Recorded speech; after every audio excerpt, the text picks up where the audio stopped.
Hello friends, welcome to Vanishree study. हमारी BSA की 5th addition की सीरीज चल रही है जिसमें आज हम यूनिट 5th को कवर करेंगे। यूनिट 5th का चैप्टर नंबर 23 उत्तराखंड में आर्थिक व्यवस्था। इससे पहले हम चैप्टर नंबर 1, यूनिट 1, 2 और 3 तीन यूनिट हम कंप्लीट कर चुके हैं। यूनिट 4 हम बाद में करेंगे, पहले हम यूनिट 5 को कवर करेंगे। काफ़ी इंपॉर्टेंट है ये। चलिए, उत्तराखंड में आर्थिक व्यवस्था है वो स्टार्ट करते हैं। देखिए, भारत की जो अर्थव्यवस्था है वो मिश्रित है। ठीक है, तो भारत की क्वेश्चन पूछा जाता है कि भारत की अर्थव्यवस्था किस प्रकार की है, तो मिश्रित है। मिश्रित का क्या मतलब हो गया? मिश्रित का मतलब हो गया जहाँ पर निजी सेक्टर यानी कि प्राइवेट सेक्टर और गवर्नमेंट जो पब्लिक सेक्टर है, दोनों काम करते हैं, दोनों अस्तित्व में होते हैं, वो मिश्रित अर्थव्यवस्था होती है। ठीक है, जिसमें निजी एवं निजी यानी कि प्राइवेट सेक्टर, सार्वजनिक यानी कि पब्लिक सेक्टर, दोनों क्षेत्रों का सहअस्तित्व होता है, वो मिश्रित अर्थव्यवस्था। तो भारत की अर्थव्यवस्था कैसी है? मिश्रित है। लेकिन अगर उत्तराखंड की बात करें तो उत्तराखंड की जो अर्थव्यवस्था है ब्रिटिश काल से मनी ऑर्डरी प्रकार की रही है। ठीक है, अब बात करें तो 2000 में जो राज्य के गठन के समय, जब हमारा उत्तराखंड गठन हुआ था, उस समय जो है उत्तराखंड पर 3165.9 करोड़ का अतिरिक्त बोझ डाला गया था, जो 2020 में बढ़कर कितना हो गया है? 2020 में बढ़कर 64,652.9 करोड़ हो गया है। ठीक है, ये पॉइंट भी आपको पता होना चाहिए। अब बात करते हैं, देखिए उत्तराखंड, जो हमारा उत्तराखंड है वो केंद्र सरकार द्वारा 1 अप्रैल सन 2001 को विशेष राज्य का दर्जा प्राप्त किया था उत्तराखंड ने। ठीक है, और उत्तराखंड ये विशेष राज्य का दर्जा प्राप्त करने वाला 11वां राज्य है। आपको पता होना चाहिए उत्तराखंड को विशेष राज्य का दर्जा कब मिला है, तो 1 अप्रैल सन 2001 को, और 11वां राज्य है। ठीक है, अब विशेष राज्य का दर्जा क्या होता है? देखिए, विशेष राज्य का दर्जा वो होता है जो केंद्रीय सहायता के रूप में 90% अनुदान मिलता है और 10% हिस्सा जो होता है ऋण के रूप में मिलता है। ठीक है, उसको जिस राज्य को विशेष राज्य का दर्जा मिलेगा, 90% अनुदान मिलेगा और 10% जो है उसको हिस्सा ऋण के रूप में मिलेगा। अदरवाइज अन्य जो राज्य होंगे 70% अनुदान है और 30% हिस्सा ऋण के रूप में होता है। ये आपको पता होना चाहिए, बहुत इंपॉर्टेंट पॉइंट है। इस तरह के क्वेश्चन पूछे जाते हैं तो आपको नहीं पता होता तो आप गलत कर देते हैं, तो ध्यान दीजिएगा ये चीज। तो विशेष राज्य का दर्जा जो है, विशेष दर्जा प्राप्त राज्यों को केंद्रीय सहायता में 90% अनुदान, ठीक है, और 10% हिस्सा जो है वो ऋण के रूप में मिलता है। अगर अन्य राज्य की बात करें तो 70% अनुदान के रूप में और 30% ऋण के रूप में मिलता है। तो विशेष राज्य का दर्जा कितना होगा? 90%, और नॉर्मल जो ऋण होगा 10%। ठीक है, और ये 70% और 30%, बस इतना आपने याद रखना है। अब 2011 की जनगणना के अनुसार जो राज्य की कुल जनसंख्या है, 38.43% लोग कार्यशील हैं, और कुल कार्यशील जनसंख्या में 27% कृषक हैं कि किसान है। 27% किसान है और कार्यशील जो है 38.43% है। ये 2011 की जनगणना के अनुसार है। ठीक है, अब ये जो कृषक हैं इसमें 50% से अधिक जो योगदान है महिलाओं का है। ठीक है, उत्तराखंड में ये काफ़ी इंपॉर्टेंट पॉइंट है। तो कृषि कार्य में 50% से अधिक योगदान महिलाओं का है। ठीक है, वनों से मिलने वाली पर्यावरणीय सेवाओं का आकलन ग्रीन अकाउंटिंग कहलाती है। इसके तहत मिलने वाली राशि को ग्रीन बोनस कहते हैं। तो ये आपको पता होना चाहिए ग्रीन बोनस क्या है। ये सारे पॉइंट इंपॉर्टेंट हैं, आप इनको अच्छे से 1-2 बार पढ़ लीजिएगा, आपको याद हो जाएंगे। ठीक है, अब उत्तराखंड का बजट देखते हैं। देखिए, उत्तराखंड का जो पहला बजट है वो 3 मई सन 2001 को जारी किया गया था, और किसने जारी किया था? रमेश पोखरियाल निशंक ने जारी किया था। ठीक है, तो ये आपको पता होना चाहिए कि कब जारी किया था। पहला तो पता होना चाहिए, और करंट वाला भी जो चल रहा है वो आपको इस ईयर का पता होना चाहिए। ठीक है, तो 3 मई 2001 को पहला बजट पेश किया गया था। उत्तराखंड का पहला बजट रमेश पोखरियाल निशंक ने जारी किया था। ठीक है, निर्वाचित सरकार का अगर बात करें, ये तो पहला बजट था, अंतरिम सरकार की बात कर रहे हैं। अगर निर्वाचित सरकार की बात करें तो पहला बजट सन 2002 से 3 में उत्तराखंड विधानसभा में मुख्यमंत्री नारायण दत्त तिवारी ने पेश किया था। ये पॉइंट भी आपको पता होना चाहिए। उत्तराखंड की ग्रीष्मकालीन जो राजधानी है गैरसैंण के विधानसभा में प्रथम बजट त्रिवेंद्र सिंह रावत ने 2021 से 22 में पेश किया था। उत्तराखंड की अगर ये ग्रीष्मकाल राजधानी जो गैरसैंण है वहाँ की बात कर रहे हैं। ठीक है, तो उसमें प्रथम बजट जो है त्रिवेंद्र सिंह रावत ने 2021 से 22 में पेश किया। ठीक है, अब बात करते हैं उत्तराखंड का जो पहला जेंडर बजट है वो 2007 से 8 में प्रस्तुत किया गया था। ठीक है, तो ये भी काफ़ी इंपॉर्टेंट है, आपको पता होना चाहिए जेंडर बजट कब प्रस्तुत किया गया था। इस तरह के क्वेश्चन पूछे जाते हैं 2007 से 8 में। ठीक है, अब वित्तीय वर्ष 2024-25 के मुकाबले में 2025-26 में जेंडर बजट में की वृद्धि हुई है। अब उत्तराखंड में बजट देखते हैं। देखिए, 2023 और 24 की बात करें तो 77,407.09 करोड़। ठीक है, 77,407.09 करोड़। ठीक है, 2024-25 की बात करें तो 89,230.07 करोड़, 89,230.07 करोड़, ठीक है। अगर 25-26 की बात करें तो 1,01,1,1,1,175.33 करोड़, ठीक है, 101175.33 करोड़, ठीक है। अब ये आपको पता होना चाहिए 25-26 का बजट क्या है, ठीक है। ये पॉइंट काफ़ी इंपॉर्टेंट है, याद रखिएगा, 101175.33 करोड़ है, ठीक है। अब राज्य के बजट में कुल जो वृद्धि हुई है 13.38% की हुई है, ये भी पॉइंट आपको पता होना चाहिए, ठीक है। उत्तराखंड राज्य में प्रथम बार 1 लाख करोड़ रुपए से अधिक का आय व्यय प्रस्तुत किया जा रहा है। ये पहली बार ऐसा हो रहा है कि 1 लाख करोड़ रुपए से अधिक का जो है बजट वो पेश किया, मतलब प्रस्तुत किया गया है, ठीक है। निधि का प्रवाह रुपया आता है, ठीक है। स्वयं राज्य का कर राजस्व जो है 38% है। लोक ऋण की बात करें तो 23.21% है। केंद्र सरकार से जो सहायता अनुदान है 22.30% आदि है, ठीक है। रुपया जाते की बात करें तो अन्य व्यय जो है 28.97% है।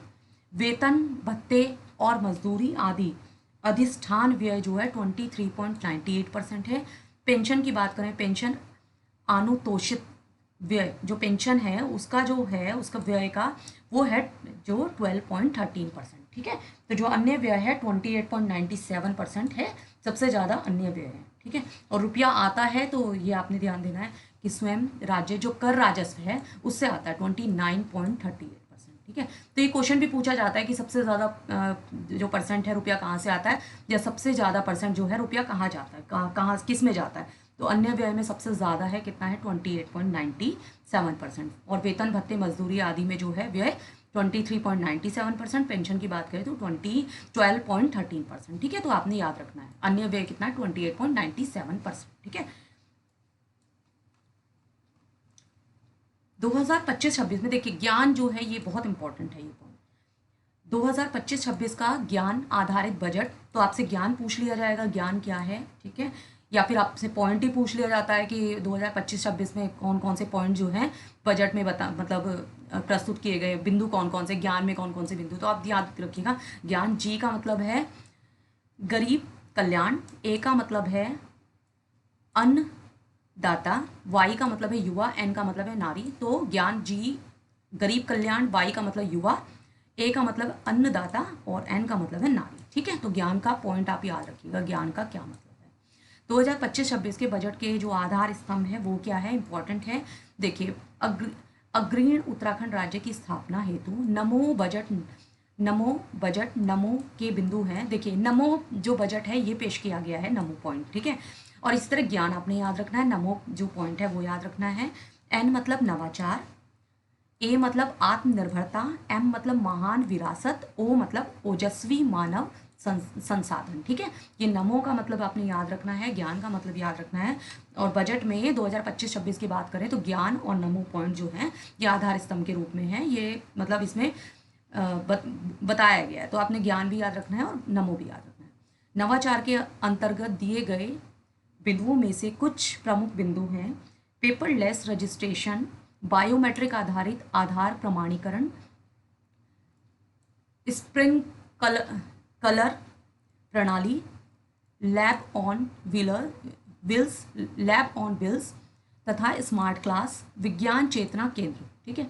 अब बात करते हैं नमो बजट आत्मनिर्भर उत्तराखंड के अंतर्गत जो है उसमें ये पॉइंट है: कृषि, उद्योग, ऊर्जा, अवसंरचना, संयोजकता, पर्यटन, आयुष। तो आपने 7 जो पॉइंट है वो आपने याद रखने हैं, नमो बजट आत्मनिर्भर उत्तराखंड के अंतर्गत है। ये सप्त ऋषि समृद्ध, सशक्त और विकसित उत्तराखंड के आधार है। तो ये पॉइंट भी आपने याद रखना है। नमो बजट महान विरासत के अंतर्गत शीतकालीन यात्रा आदि, कैलाश ओम पर्वत दर्शन हेतु सुगमता, हरिद्वार और ऋषिकेश का पुनर्विकास, शारदा रिवर फ्रंट।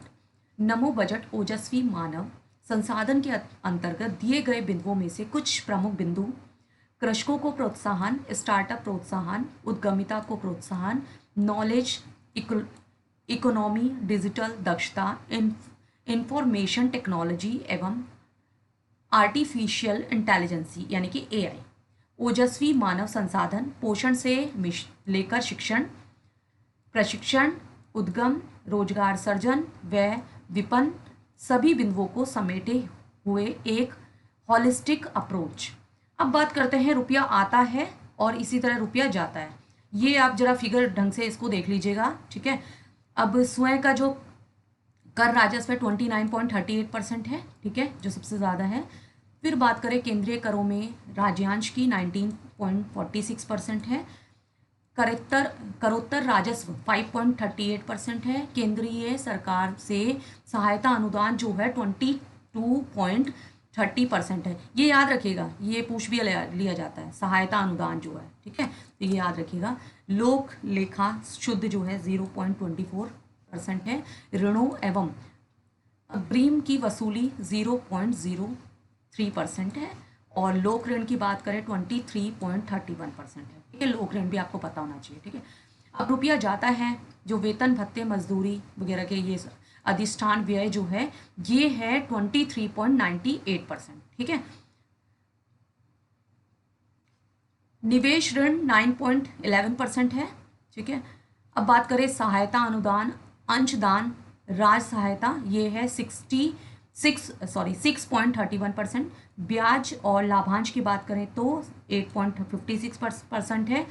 बृहत् निर्माण कार्य, लघु निर्माण कार्य जो है 10.94% है। अन्य व्यय जो है वो है 28.97% है। और पेंशन या फिर अनुतोषित 12.13% है, ठीक है।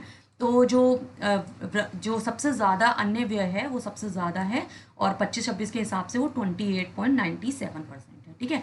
वेतन भत्ते मजदूरी वाली बात करें तो 23.98% है। तो रुपया जाता है जो, और रुपया आता है सबसे ज़्यादा कौन सा है, ये यहाँ से आता है कर राजस्व से, ठीक है, स्वयं के कर राजस्व से। ये आता है 29.38% है 2025-26 के हिसाब से, ठीक है। तो ये आपने जो पॉइंट्स हैं सारे याद रखने हैं। अब बात करते हैं उत्तराखंड बजट 2025-26 से संबंधित जो मुख्य विशेषताएं हैं वो देख लेते हैं। समान नागरिक संहिता के क्रियान्वयन हेतु 30 करोड़ रुपए का प्रावधान है। राज्य स्तरीय स्प्रिंग एंड रिवर रेज्यूविनेशन प्राधिकरण SARRA के अंतर्गत 125 करोड़ रुपए का प्रावधान, 125 करोड़ रुपए का।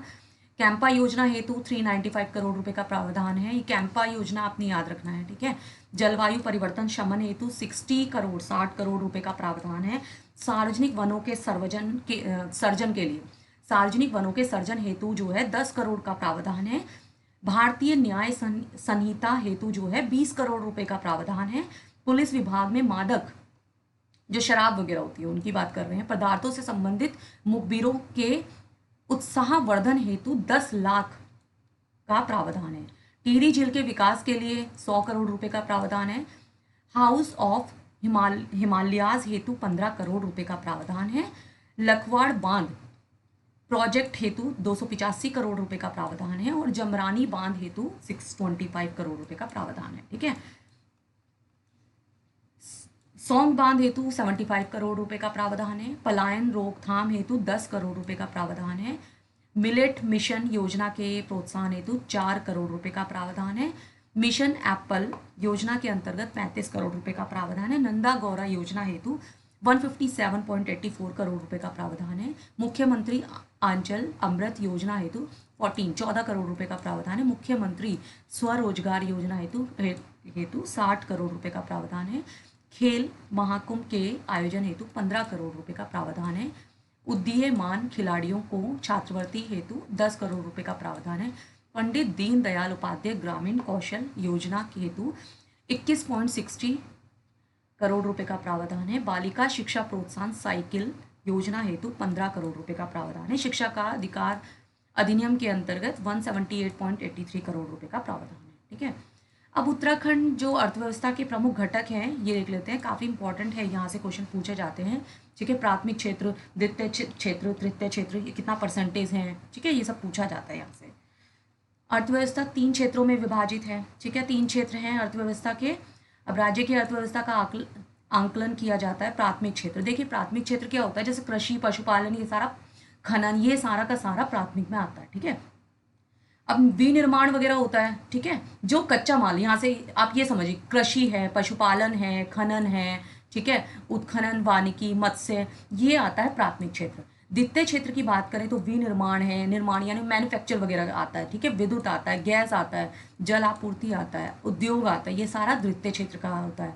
तृतीय में सेवा क्षेत्र होता है। सेवा क्षेत्र तृतीय क्षेत्र होता है, जो सर्विस होता है, सर्विस, तो जैसे रेलवे है, परिवहन है, संचार है, बैंकिंग है, सर्विस सेक्टर बोलते हैं, तृतीय में सर्विस सेक्टर आता है। ठीक है, होटल है, रियल एस्टेट है, लोक प्रशासन है, वो सारा तृतीय क्षेत्र में आता है। ठीक है, तो प्राथमिक में जो 2024-25 के प्रचलित मूल्यों पर प्राथमिक क्षेत्र की उपमदों के अंतर्गत कृषि का जो योगदान है वो 36.48% है। तो ये पॉइंट याद रखिएगा, कृषि का योगदान कितना है 2024-25 के हिसाब से प्रचलित मूल्यों पर। ठीक है, वो 36.48 करोड़, 36.48 करोड़, 36.48 करोड़ है।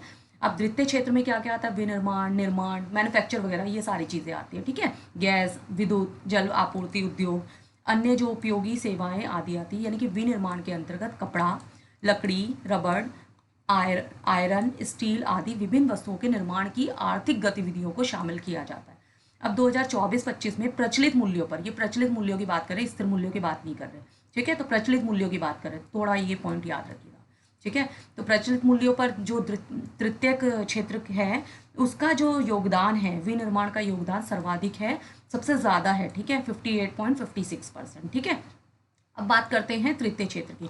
अभी हमने देखा जो कृषि का योगदान है इसमें 36.48 करोड़ है। और अगर हम तृतीय क्षेत्र की बात करें तो तृतीय क्षेत्र में उपमदों के अंतर्गत जो विनिर्माण का जो योगदान है, इसमें विनिर्माण का सबसे ज़्यादा योगदान है, 58.56%। ठीक है, विनिर्माण का। ठीक है, बात करते हैं तृतीय क्षेत्र की, जैसे सर्विस सर्विस सेक्टर की बात कर रहे हैं, रेलवे, परिवहन, संचार, बैंकिंग, होटल, रियल एस्टेट, लोक प्रशासन आदि। तो इसमें 2023-24 में उत्तराखंड की जीडीपी में, यहाँ 23-24 है, ध्यान देना, ये पॉइंट इंपॉर्टेंट है, थोड़ा सा याद रखिएगा। उत्तराखंड की जो जीडीपी में सर्वाधिक योगदान जो था वो तृतीय क्षेत्र का था। 2023-24 की बात करें, 2024-25 में तृतीय क्षेत्र का योगदान सबसे सर्वाधिक हो गया है। ये पॉइंट आप याद रखिएगा। देखिए 2023-24 में सेकंड जो तृतीय क्षेत्र था उसका सबसे जीडीपी में सबसे ज़्यादा योगदान था। तृतीय क्षेत्र की बात करें तो विनिर्माण का, निर्माण का, इनका। ठीक है, लेकिन जो 2024-25 की बात करें तो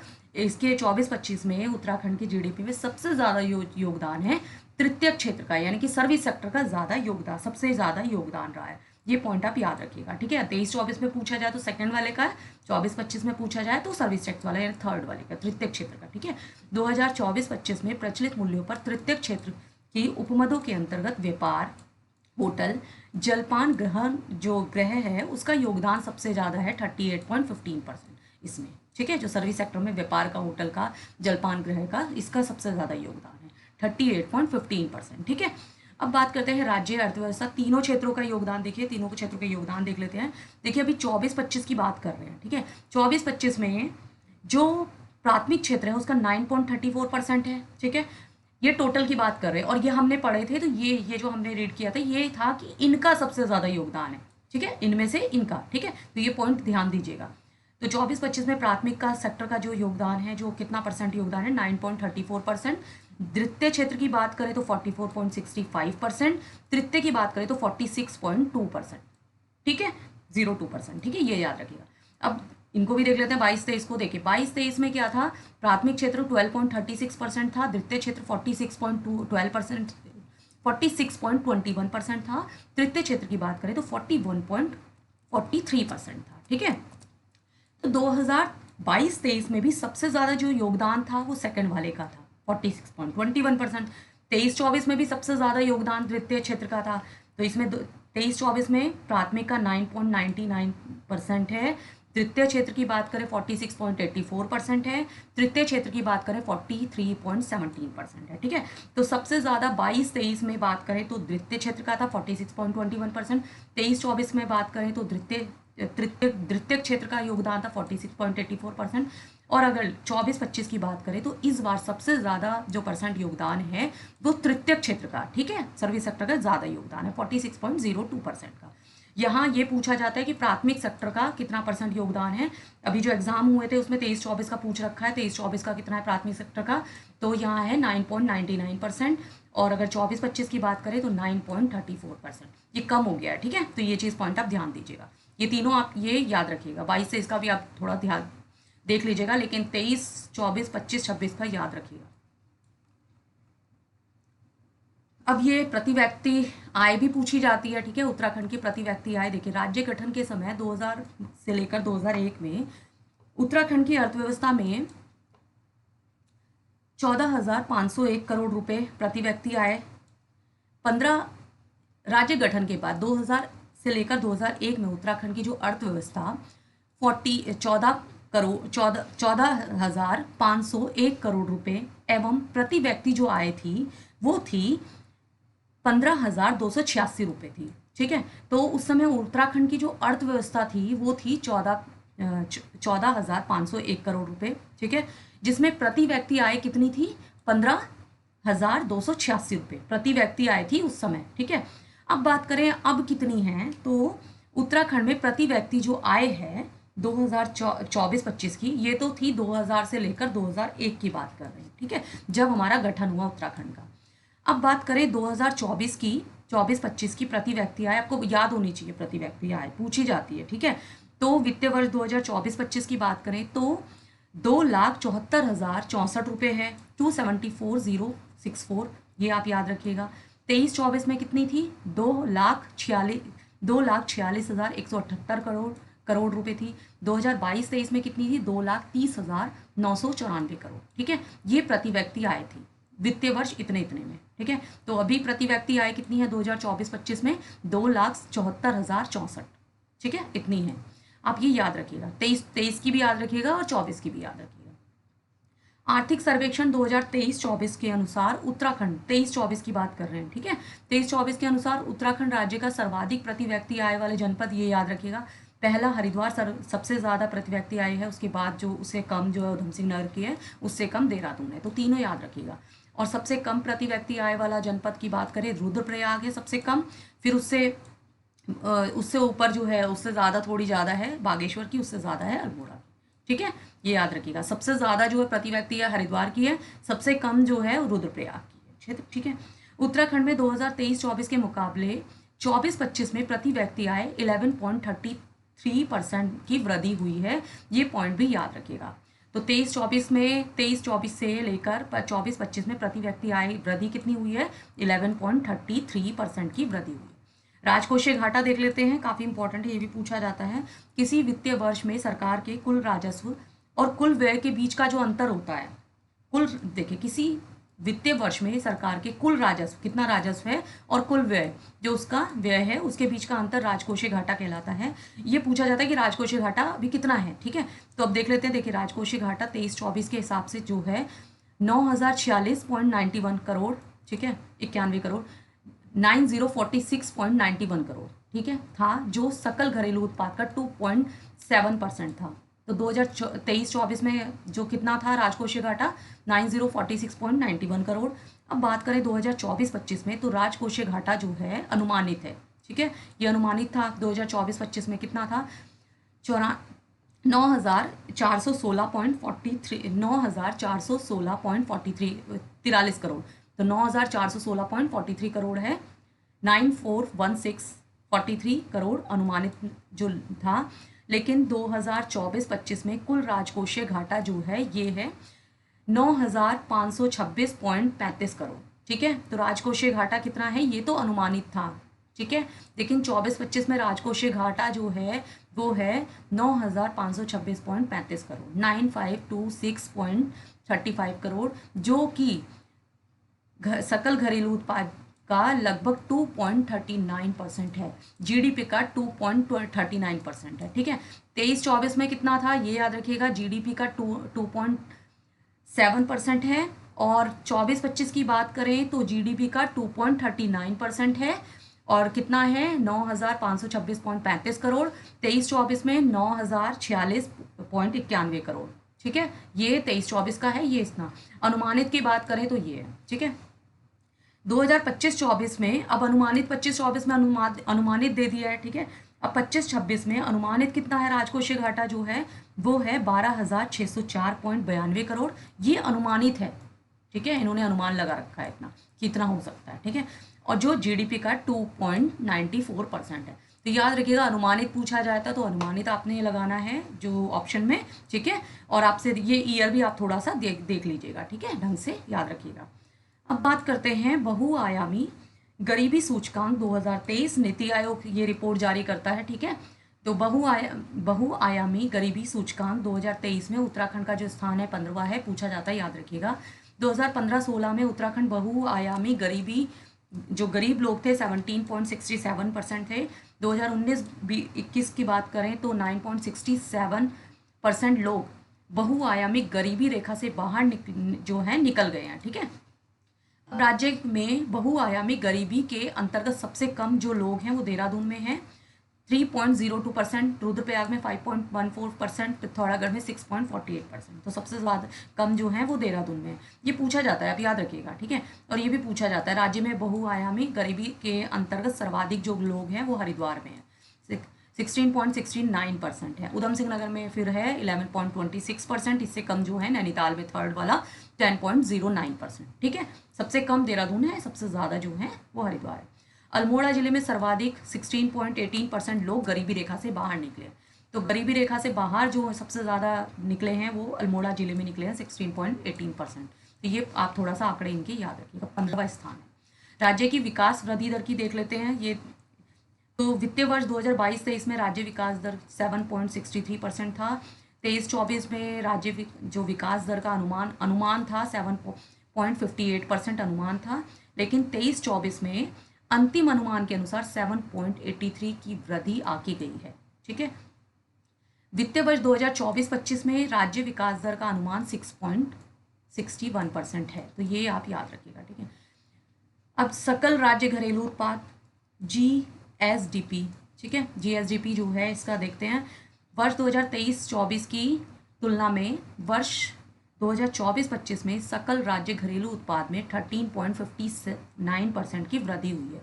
तो कितने की वृद्धि हुई 2023-24 से 24-25 में? ये GSDP की 13.59% की वृद्धि हुई है, जो पिछले वर्ष 2023-24 में 3,78,000 करोड़ हो गई है, ठीक है। अर्थव्यवस्था में योगदान विनिर्माण का 26.15%, व्यापार होटल जलपान 17.56%, निर्माण की बात करें 15.32%, परिवहन भंडार संचार प्रसारण का 8.68%। 2021-22 में सर्वाधिक GDP वाला जो जिला था वो हरिद्वार था। तो ये भी आप याद रखिएगा।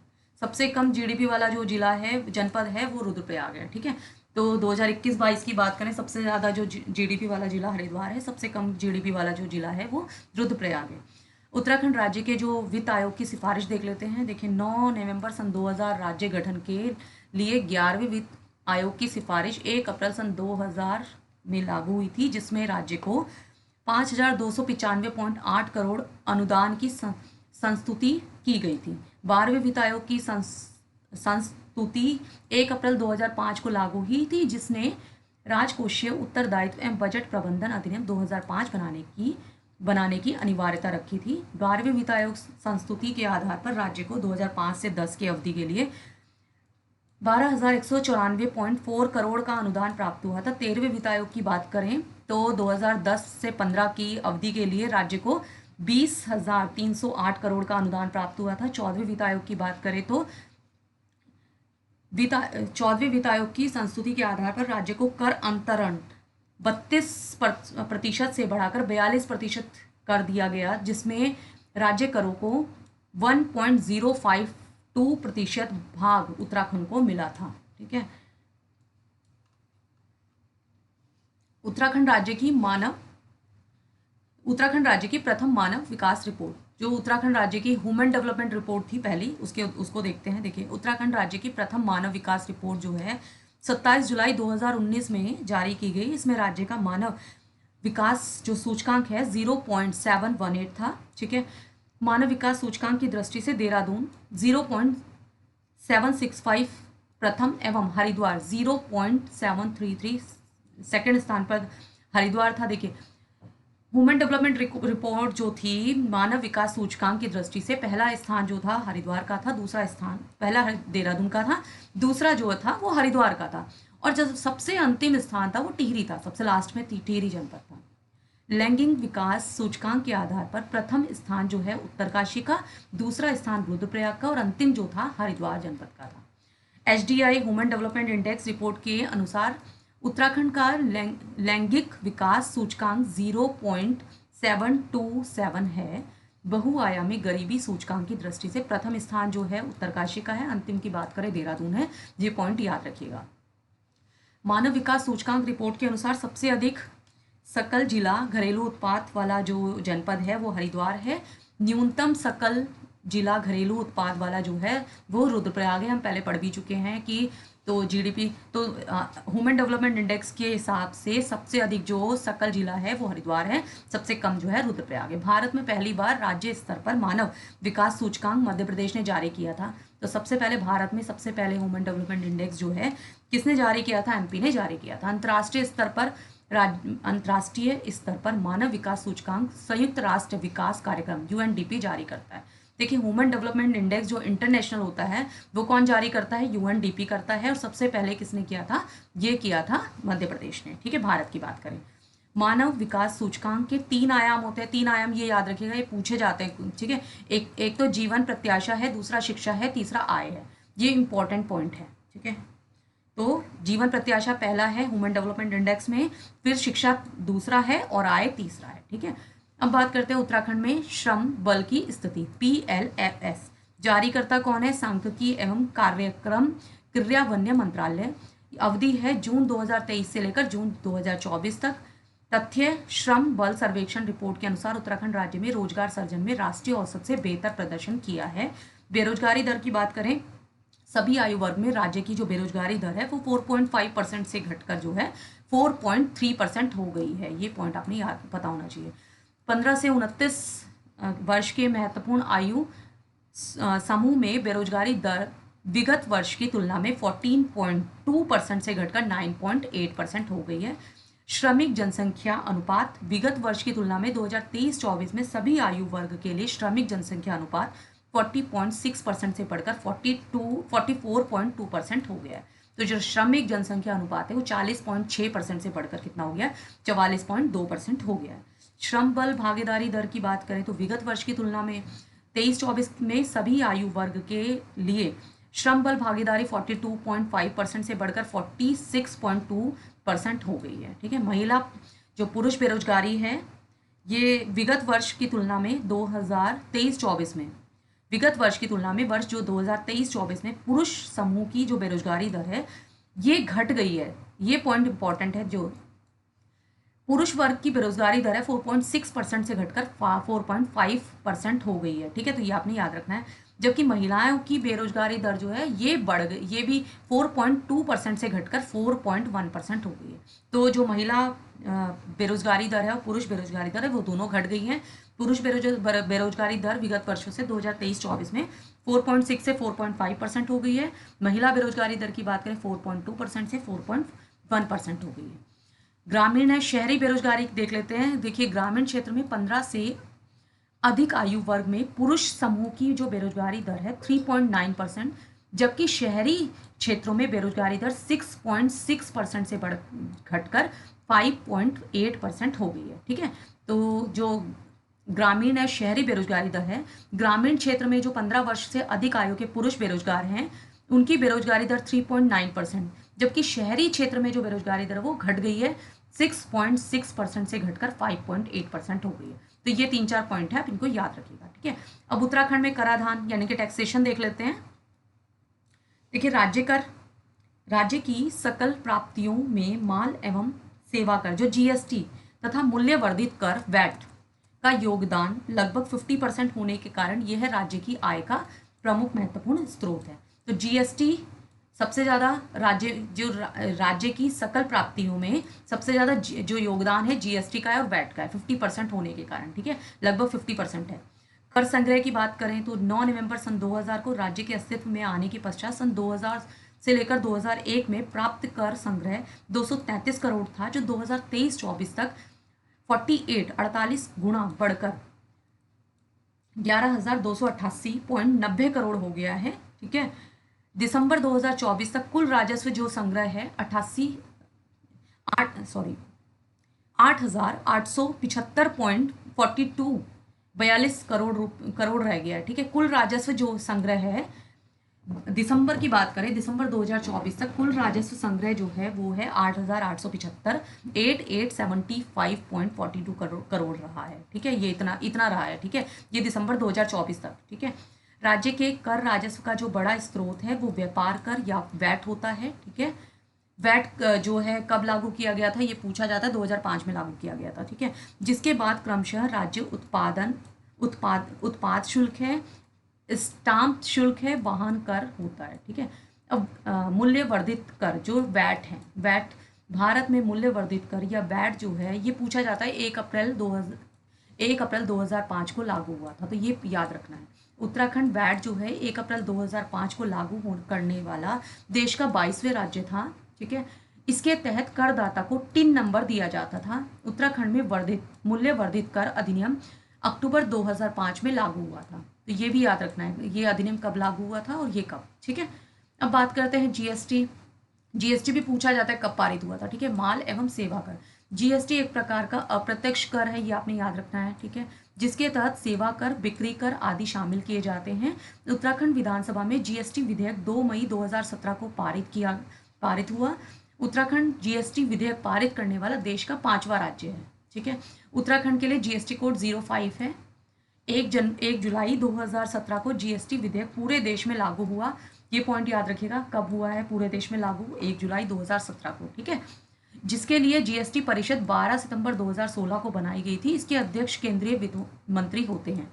राज्य में वस्तु एवं सेवा कर या जीएसटी 1 जुलाई 2017 में लागू है।